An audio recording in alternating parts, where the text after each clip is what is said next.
I'm here.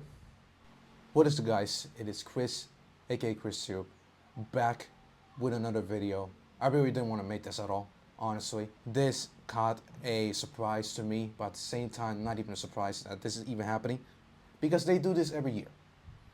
And here we are. We are, again, in a set of releases from the WWE. Never mind SmackDown. Nobody even cared about what happened on SmackDown. SmackDown was literally unimportant. They did the releases even during SmackDown, which is ridiculous. I got myself some notes, and I got a list of superstars that on the main roster and even one in NXT got released from the company. I only wrote down the most important of them all, and releases that actually caught an eye on me, that actually, maybe one of them surprised me, maybe most of them, I saw them coming. Okay, anyways, back to this. The releases. I got a couple of names here, and yeah, let's get into it. So, at first, I got Tyra Mae Steele, the first winner of the LAG competition, and here she is getting fired from the company somehow.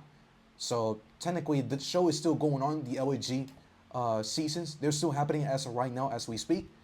And I thought to myself, what is the point of doing these season events if they're getting released anyway? And I'll be honest with you, and I want to ask y'all a question.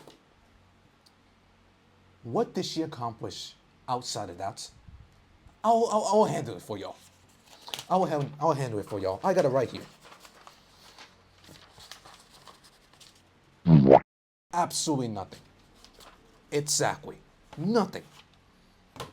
It's ridiculous. She didn't do anything. Come on, man. Up next. This one broke me. I ain't gonna lie. And it's Zoey Stark.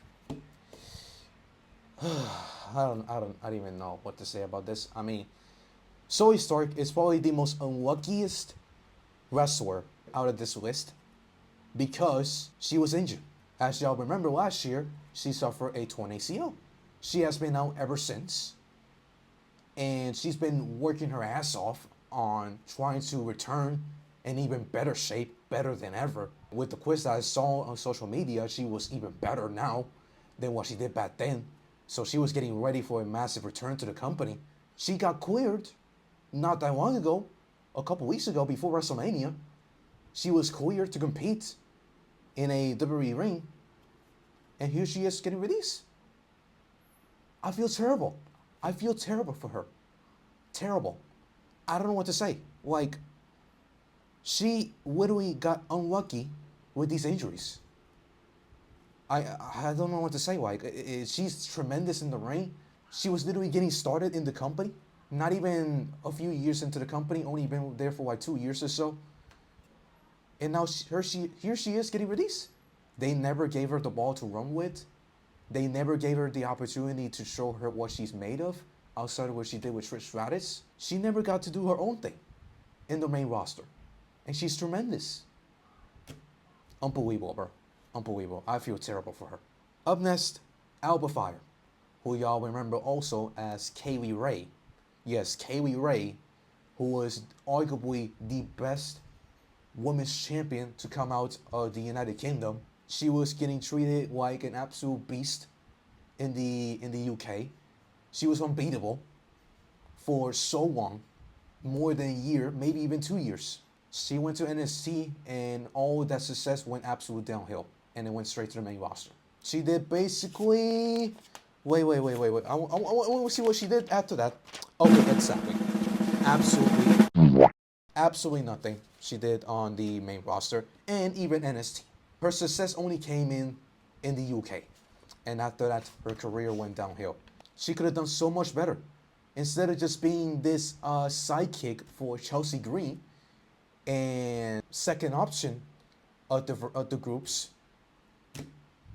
she should have been the main focus. The Wyatt sits. I mean, outside of their debuts, they were getting fed on television with some of the worst it's ever been. I mean, the creative with the Wyatts has been so crap that they didn't even know what to do with these guys. They didn't know how to treat these guys. They didn't know what to do with them. And I'm like, why did they brought them all with them together in the first place? I mean, they know the answer. I don't know. The entire group, the Wyatts, which includes Joe Gacy, includes Rowan, includes Nikki Cross, includes Dexter Lumis, and includes Uncle Howdy. Nothing. Nothing from these people. Nothing. Apollo Crews. Man, I'll be honest with you. Apollo Crews got so lucky that he survived a lot of these amount of releases that happened over the years while he was basically doing nothing on the main roster. Actually, scratch that. Apollo Crews actually didn't do anything from 2018 to 2020. 2020, in the pandemic, is where he started finding even more success finally. That's when he won the United States Championship. And then a year later, the Intercontinental title. But his gimmick went absolutely nowhere after that. And they didn't do pretty much anything with Apollo Crews ever since. So for 5 years straight, Apollo Crews did absolutely nothing on the main roster. And he's lucky to survive all of these releases that came through for all of these years. They probably said, wow, how we haven't released this guy? How we haven't fired this guy after all these years? What has he done for the main roster? I mean, the creator didn't do anything with Apollo Crews. The creator didn't have any ideas for him. The creator didn't want to run any some sort of storyline with him. No. They just went in and catering, doing nothing basically. What's the point? Stupid, man. It is stupid, man. And Apollo Crews is a great talent. They just didn't even use him, bro. Santos Escobar. Another guy that is unlucky enough to get released. And it's because also the injuries. I mean, Santos Escobar, look, Santos Escobar, after weeks of like nothing from him, where he basically disappeared from television, we didn't know what was going on with him. His contract was about to expire, and they didn't have nothing for him. He came back for the AAA stuff. Now, during his AAA run, unfortunately, he got injured. We didn't know how long he was going to miss, but he was going to miss an extended amount of time. That's all we knew as of right now. And while being injured, the man gets released. And I'm like, are they going to pay for his rehab? Are they going to pay for his recovery? Why they release him while recovering from an injury? And I'm like, bro, the man's literally involved in AAA. He has nothing to do with the main roster right now. He's literally focused on AAA, and yet you find a way to release him? I don't understand. And Santos could have done a lot more if the creator was right for him. But they didn't do anything. I mean, look, Garza and Humberto are still employed right now. And the leader, Santos Escobar, is gone from the company. Can you believe that? That's insane. So the guy that basically tried to elevate to the next level, technically the tag team is still there, but Santos got released. Wow. Thank you so much then. Great. And Santos, I love Santos. I mean, the things that he done in NXT, the main roster, his feud with Rey Mysterio, pretty solid, but it ended in a unexpected way where we got the draft and they were in separate brands. So it's like they didn't finish their storyline. Ever since then, it was nothing for those guys, and especially Santos. I feel terrible for Santos. They could have done way better with Santos. Zelina Vega. I mean, look, as a wrestler, she was not the best in the ring. She tried to be better in the ring, but it was just not working in the ring. But as a manager, she was one of the best in the business. I mean, she was so good in the microphone. She handled all the things that had to do with Andrade. Now with her husband, Aleister Black, she was doing great in her promos. I mean, her promos went from decent to great to excellent. I mean, y'all can argue with me, but she didn't have any bad promos. I wonder what bad promo she had, but she had no bad promos. She was great in the microphone, and she told a great story every time. But the thing is, they didn't capitalize for her and try to move to the next level with her as a manager, and they didn't do anything. The best that they were trying to do was with Aleister Black, which honestly, I want to get to that now. Aleister Black was recently aligned with Zelina Vega, and I don't know if they wanted to like continue what Karrion Kross and Scarlett were doing, basically manipulate pretty much everybody on the roster. But the thing is, they were aligned together not that long ago. It was only around 5 months ago that they were paired again. They were not doing bad. They were doing solid. And there was even reports that for the story for Randy Orton and Cody Rhodes, Aleister Black and Zelina Vega were going to be involved. And I'm like, man, what could have been? But nah, instead we had to add Pat McAfee, bro. Pat McAfee, of all people, who had no reason to be in this storyline with Cody Rhodes and Randy Orton. I mean, let me ask y'all. Did Pat McAfee serve anything to this storyline?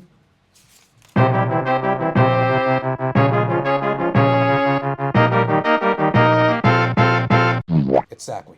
Nothing. Absolutely nothing. He didn't serve anything to this storyline. I didn't even know what it did in the first place. Aleister Black, man. From my understanding, Aleister Black was involved in the Randy Orton and Cody Rhodes storyline right now, and the same for Zelina. They wouldn't be fired. They wouldn't be fired. But guess what? They had to add Pat McAfee for some reason, and it cost Aleister Black and Zelina Vega their jobs. It cost them just because of that. And now it was where they were finally getting things going with Aleister Black and Zelina Vega, and it all stopped all of a sudden because of this. I feel horrible for these two, and especially Aleister Black, because I know how much hard work he has done to get here and to write all these stories, because technically he's telling them he was doing a great job backstage with his promos and in the ring as well. He was fantastic in the ring, but he never got the opportunity. Unbelievable, bro. Last but not least, the final person that I got on this list is probably the saddest one on this list. Can't believe I'm saying this, but yes. Kairi Sane. Kairi Sane is another one that got released. And she was currently in a storyline with Asuka and Io Sky. And the rumor was they were trying to do this payoff at WrestleMania, where Kairi Sane will turn on Asuka and align herself with Io. And that went nowhere. Of course, last minute, WWE and TKO wise, they decided not have it at WrestleMania. And it made all the sense in the world to have this match at WrestleMania, and yet you didn't even manage to do so. Like, how can you fumble such a nice storyline that was going on between these two and Posillo? How do you fumble it? How? The fans were waiting for such a big payoff, in this storyline, and yet, guess what TKO did?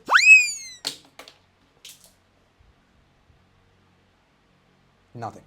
They just swiped it away like it was trash, and they didn't do nothing with the payoff of the storyline.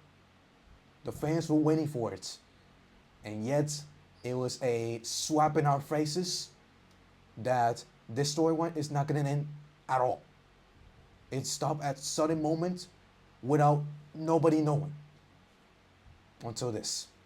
And what does she even do to even get released? She's great in the ring. She is funny on television. Like, I enjoy her on television. I'll be honest with you. Nothing wrong, honestly. Fans can say whatever they want, but I enjoy Kairi Sane. And she deserves better than this. Her going out like this is absolutely ridiculous, bro. If you were planning to release her, which I didn't want her to get released, I didn't want it to be the case. But that was going to be the case. Why y'all didn't do the payoff at WrestleMania? Everything was already aligned with.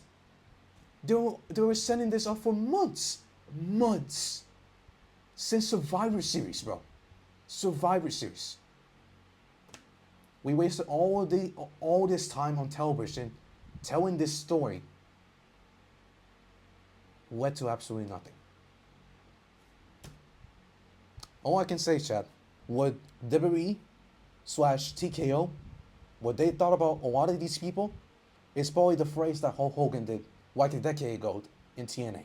If you don't draw, if you don't create a buzz, if we look at the TV and people don't care and they switch channels, we don't need you.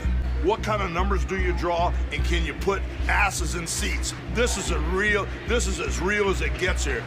That's what, unfortunately, I thought about this situation and with all these releases. Since most of these guys didn't have anything on television, and they were not like doing any elevation, any improvements, they didn't need you anymore. They didn't need your services. But at the same time, the creative is so bad that you can't even blame the wrestlers. You can't even blame the talents for this. The creative is at its worst it's ever been, maybe even worse than 2018. There was nothing planned for all of these talents. So how can you blame the talent for very few success? I don't get it. And look at that. Look at that. Absolutely ridiculous. Absolutely ridiculous. Moving forwards, this company, man, needs to change, bro. This company needs to change. They need to change in creative because creative is at its worst it's ever been. They gotta stop, and I mean stop doing freaking ads to PLEs because it's literally ruining the experience of the fan who is watching right now. Like, it's like AEW. AEW finishes one part and then go to the next thing, like immediately. In WWE's case, they finish one match and then go to the other, but in between there's a 5-minute commercial. And I'm like, a 5-minute commercial in a PLE? Like, the fans are paying even more now than they did back then, ever since the WWE Network came by. Remember that, by the way? WWE Network, $9.99. That's all you have to pay. With no commercials, none of that. You get everything. I seriously miss the WWE Network. Like, you had everything that you needed on one platform. It was probably the best thing that Vince McMahon created. Honestly. Incredible stuff. And look at now. You're paying even more for less. More equals less. It's dumb, bro. It's dumb. I hope they find success in the future. As of right now, Kairi Sane, who I was most shocked by, is back in Japan. So, fortunately, I don't think she's coming back. Hopefully, she finds success. Hopefully, everybody that is released, unfortunately, they find success in the future. And I know they will, because that's what they should do. And we'll see what happens. But yeah. I'm going to end it here, guys. Not the video that I wanted to do, but it is my responsibility that I take. I give you all my expressions and my opinions on this subject especially. So, thank you so much for watching. This is Chris, aka Chris2, signing off for tonight. And you haven't already, hit that subscribe button, hit that like button, share the stream with your friends. Comment down below what you want to see, and we'll see what happens in the future. So yeah, let's get to 1,000 subscribers, and I'll see you guys in the next one. Peace.